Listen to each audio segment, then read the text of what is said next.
Olá, vamos falar um pouco de memória.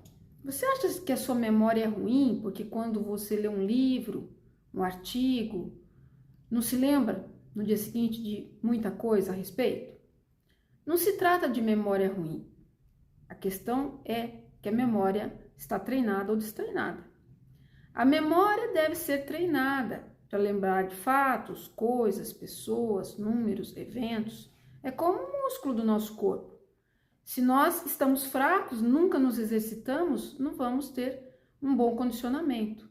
Então, a memória é da mesma forma, precisamos de treino e ela ficará fortalecida. Existem técnicas que auxiliam a memória. Outro tema a ser considerado diz respeito aos esquecimentos comuns do dia a dia. Esquecemos o celular, esquecemos a chave do carro, o óculos de sol, mas aí não é uma questão de memória. Aí a questão é que nós estamos fazendo uma coisa e pensando em outra, ou seja, não estamos prestando atenção, não estamos presentes na ação. E a mente não registra onde colocou tal ou qual coisa, justamente porque não há atenção. Então, essa ideia de que somos multitarefas é uma ilusão. O cérebro não faz duas coisas ao mesmo tempo. Isso, inclusive, aparece no livro A Única Coisa, de Gary Kelly e Jay Papasan. Está explicado ali sobre essa ilusão de pensarmos que podemos fazer duas coisas ao mesmo tempo. Outra questão que a gente precisa pensar está relacionada à leitura. A primeira vez que lemos um livro, será que nós já devemos entender tudo e lembrar de tudo?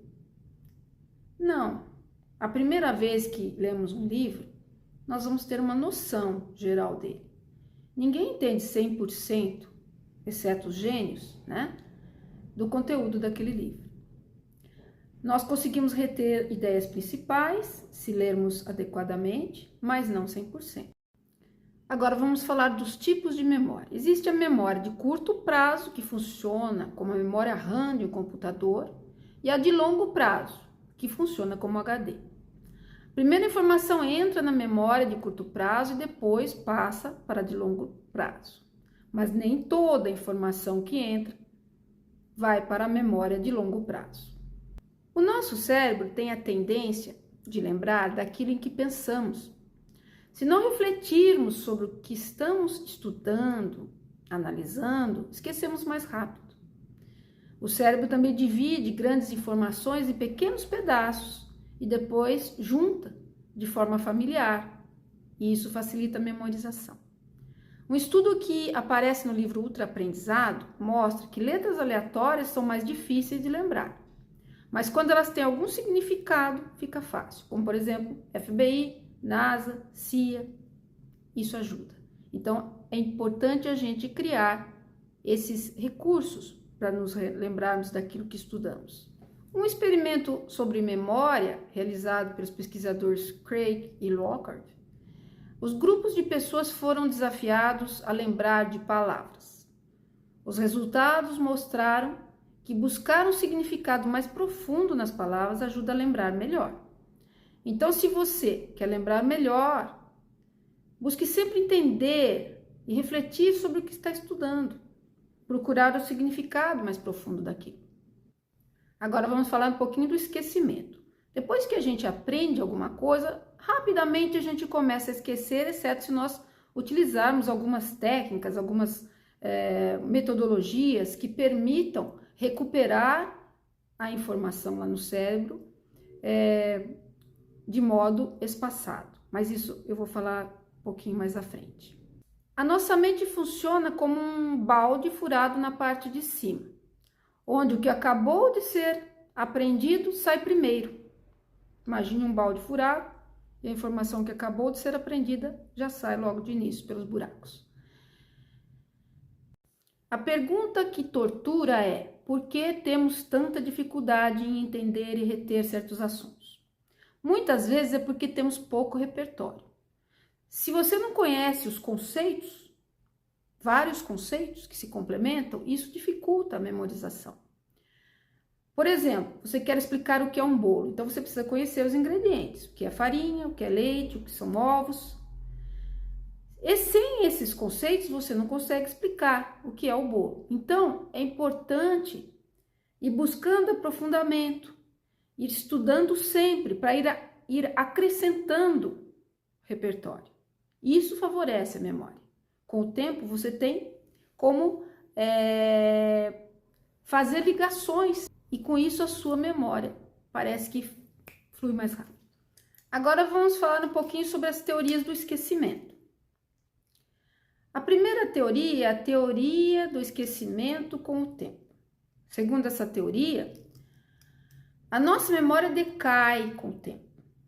No entanto, todos nós lembramos de coisas da nossa infância, então essa teoria não é muito precisa. Não é só o tempo que explica o esquecimento. Você deve se recordar de coisas da sua infância bem lá atrás, não é? Isso confirma que nem tudo é esquecido mesmo com a decorrência do tempo. A segunda teoria é a teoria da interferência, que diz que memórias similares competem pelo mesmo espaço no nosso cérebro. E uma nova memória pode se sobrepor a uma antiga. Dentro dessa teoria existe a interferência proativa, quando algo antigo impede que aprendamos algo novo, e a interferência retroativa. Na aprendizagem de idiomas, o que aprendemos pode apagar o que já sabíamos. Esse é o exemplo. Então, considerando as teorias do esquecimento, nós podemos pensar que o esquecimento é algo extremamente comum e que só não acontece se nós treinarmos muito bem a nossa memória e mesmo assim, uma parte com certeza vai ficar para trás. Diante disso que nós falamos, o que a gente pode então fazer para melhorar a memória, não depender só da sorte? E aqui entram técnicas práticas. A primeira é a repetição espaçada. Se você tem 10 horas para estudar, é melhor distribuir em 1 hora por dia durante 10 dias do que tentar absorver tudo de uma vez. A revisão em intervalos ajuda a consolidar a informação no longo prazo. Mas atenção! Se o intervalo for curto demais, pode não surtir efeito. Se for longo demais, você já terá esquecido tudo. Então, o segredo é encontrar um meio termo. Uma outra técnica é a técnica do feedback real. Existe um fenômeno chamado efeito Dunning-Kruger, em que acreditamos saber mais do que realmente sabemos. Quantas vezes você saiu de uma aula achando que entendeu tudo, ou um capítulo de um livro, mas na hora da prova você viu que não sabia? A solução é testar-se constantemente, e isso é que é feedback. Quando fazemos exercícios, quizzes ou até uma autoexplicação em voz alta, conseguimos medir o quanto aprendemos de verdade. Outra técnica, a rememoração ativa. Em vez de apenas reler um conteúdo, você tenta se lembrar sem olhar. Parece mais difícil, mas é exatamente porque é difícil que funciona melhor.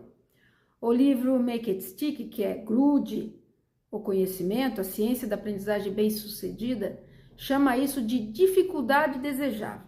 A ideia é simples, quanto mais esforço você faz para lembrar, mais forte se torna a sua memória.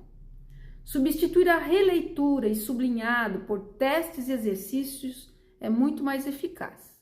E não pense que são só os cientistas que falam isso. Grandes nomes da história já usaram essas técnicas intuitivamente. Benjamin Franklin, um dos fundadores dos Estados Unidos, costumava reescrever artigos inteiros de memória para treinar sua escrita. Mary Somerville, matemática e cientista escocesa, resolvia problemas mentalmente quando não tinha velas para estudar à noite. E Roger Craig, jogador de futebol americano, treinava conhecimentos gerais sem olhar as respostas, justamente para reforçar a sua memória. Esses exemplos mostram que não existe segredo mágico. O que funciona é treino e esforço consciente e repetição inteligente. Então, para concluir, sua memória não é ruim, ela só precisa ser treinada. Quando você presta atenção busca significado, compreende profundamente, usa técnicas como repetição espaçada, feedback, rememoração ativa, o aprendizado se torna muito mais sólido. Não aprenda apenas para decorar ou para ter a sensação que sabe. Aprenda de um jeito que o conhecimento grude na sua mente, como reforça o livro Make It Stick. E lembre-se, quanto mais você pratica, mais forte sua memória se torna. Se você for à academia todos os dias, seu corpo vai se tornar forte, não vai? Memória é a mesma coisa. Agora eu quero falar de algumas experiências pessoais minhas. Quando eu estudava em faculdade e em cursos posteriores, eu sempre usava esse mecanismo de tornar familiar o assunto. Então, eu compunha palavras a partir dos tópicos de determinados assuntos. E com isso, eu não esquecia nenhum item que precisava ser lembrado. Outra coisa que eu costumava fazer era pensar em exemplos a partir dos temas que eu estudei na vida, né? Buscar situações práticas. Então, por exemplo, quando eu estudava direito penal, eu sempre ficava imaginando situações de crime, condutas, né? Que fossem contempladas por aquele artigo que eu estava estudando, por exemplo. Então, com isso, fora do ambiente de estar estudando, eu conseguia trazer o conteúdo, e isso ajudava muito a minha memória.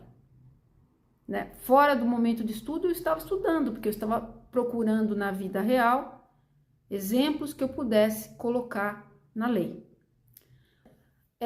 No livro Make It Stick, ele não valoriza muito o sublinhado, nem anotações, né? Que são muito recomendadas em diversos livros sobre leitura e aprendizagem. Mas eu, particularmente, fiz isso e continuo fazendo até hoje, que quando estou lendo um livro, quando estou estudando um assunto, eu vou sublinhando, eu vou escrevendo. Se tem alguma palavra que eu não sei, eu procuro e ponho o significado. Então, isso para mim favorece muito a memorização. E eu acho que é importante, é uma técnica muito boa. E eu recomendo. Bom, então é isso que eu desejava trazer hoje aqui sobre memória, técnicas de estudo. E eu espero que auxilie, que traga algum acréscimo para quem gosta desse tipo de assunto e esteja assistindo. Muito obrigada pela sua companhia e até a próxima.